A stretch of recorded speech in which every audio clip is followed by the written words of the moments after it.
Lacking distance, lacking accuracy, and just generally all-round confidence in your game? Let me help you get this back on track. Think about the shoulders. Keeping their relationship to the ball is vital for making repeatable, consistent contact. Now, Ashwin's asked this question here on the channel all about the shoulders. So I thought I would do this a little bit differently. I'm not going to hit a single shot. I'm going to give you a guide that you can literally follow along with now at home, doing your lounge, doing your garden, doing a little bit of free space, just to check your shoulders. Like, please just follow along and make sure you get this right. I would honestly go as far to say this is your ultimate guide for the shoulders in the golf swing. And to start with, we need to set up a station like this. This ball has to be in the ball position for the club that you've got in your hand. Now, I know we said we're not hitting a shot, but it just makes it more, I guess, relevant, more of a replica of what happens on the course. So I've got 8 iron, and that for me just sits just ahead of my sternum. You'll also notice I've got one golf club on the ground here, and I placed my second golf club, a club head, inside my trail foot. This is how I need you to set up this station. So maybe pause this video, go and grab some golf clubs, and come back to this. Please follow along.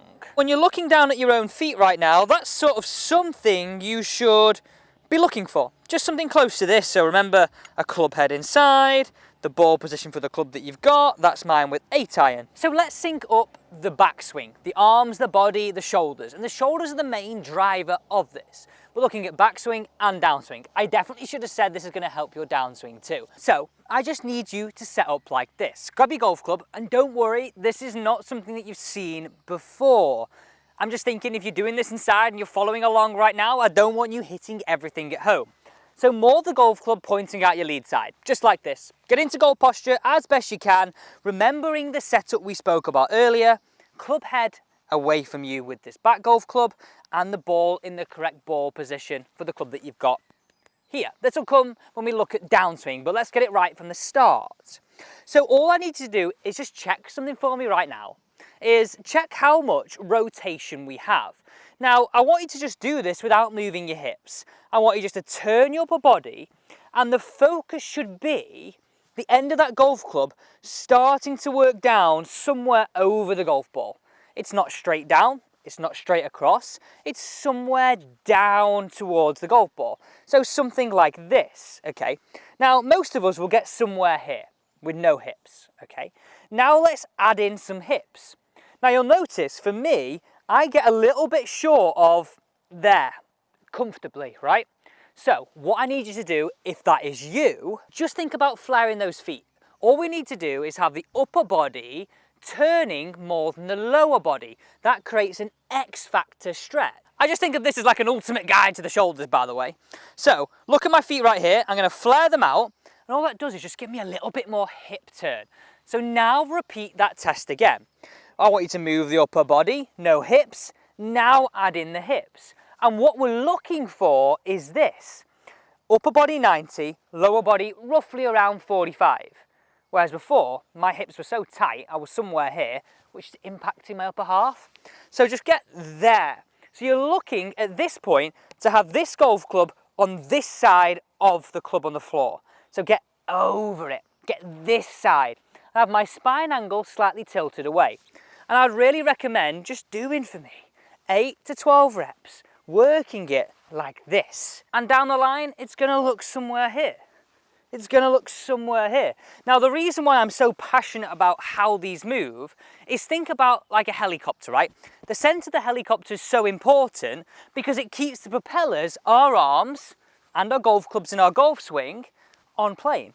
If you think, right, if our shoulders are leveling and moving and we're not moving correctly, you could see why the club face, the arms come a little bit all out of whack, out of sync. And that's when you start to feel that you're putting a lot in and not getting a lot out.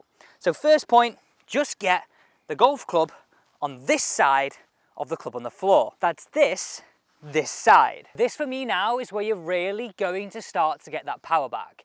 And like, you will feel different on that first stage, but that's why I'm trying to improve you. If it doesn't feel different, then you're probably not doing it right. If you lack turn and that feels a lot to turn, that's completely normal. So we've got that slight shoulders down to the ground. We've got our club working over this side of the club. Watch me now. That is where I need you to be. That. Just this right here. Now I'm going to tell you in a second what I'm feeling there, but maybe you can pick up on what I want you to get out of this. Now, so often we all move the shoulders as a unit, okay? So we get over this line on the floor far too early. Now look what that does if I can do this because I'm outside, have the golf club in my hand. Boof. In that no man's land. So all I need you to focus for me on right here is not letting this golf club go ahead of this line on the ground far too early. Let me repeat that again. Not letting this golf club go ahead of this club on the ground far too early. Now when you first do this, you'll really feel like you're delaying that upper half. That's fine. That's what I want. I want that separation. That's your power. That. Just delay it as long as you can. Delay it. And it will inevitably move, but just delay it as much as you can. Now I'm just going to move around here so you can see this from different angles. From here you can really see that delay, and this is the same with every club. From behind me right here, you can really see delay. And so you can from down the line. All I'm focusing on is keeping that back and just trying to turn the hips that way. Nothing too complicated at all. Now at this point, if you do have some space, and the caveat is if you do have some space, now we can start just to make some fresh air swings.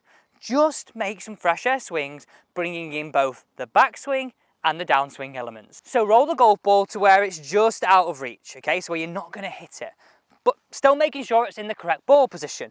I want you to hit the ground, or brush the ground if you can, around about where that ball is, but just inside. And make those feelings. So back, chest this side. We're leaving it there as long as we can. Brush the ground. Do these as fast or as slow as you want. Now I'm all about getting good quality reps for every single golfer. And in my humble opinion, this is exactly how we do it. Now you can really see I'm bringing in every element of what I just spoke about in this follow along tutorial. Now this is probably the biggest piece of advice in this video. When you get out on the golf course, don't think about this. Think about it this way. If you did go to the gym, you go and lift weights, so over a course of time, you get bigger muscles, or you lose weight, whatever it is, right? You get my point, right? You look at it, over a period of time, it improves. So if you did this for, I'm going to say a minute every 3 days or every other day, over the course of a period of time, it would bleed into your swing. It would slowly change. So therefore, on the golf course, you don't even have to think about it. That is my ultimate guide to the shoulders in the golf swing. If you did enjoy this video, don't forget to subscribe.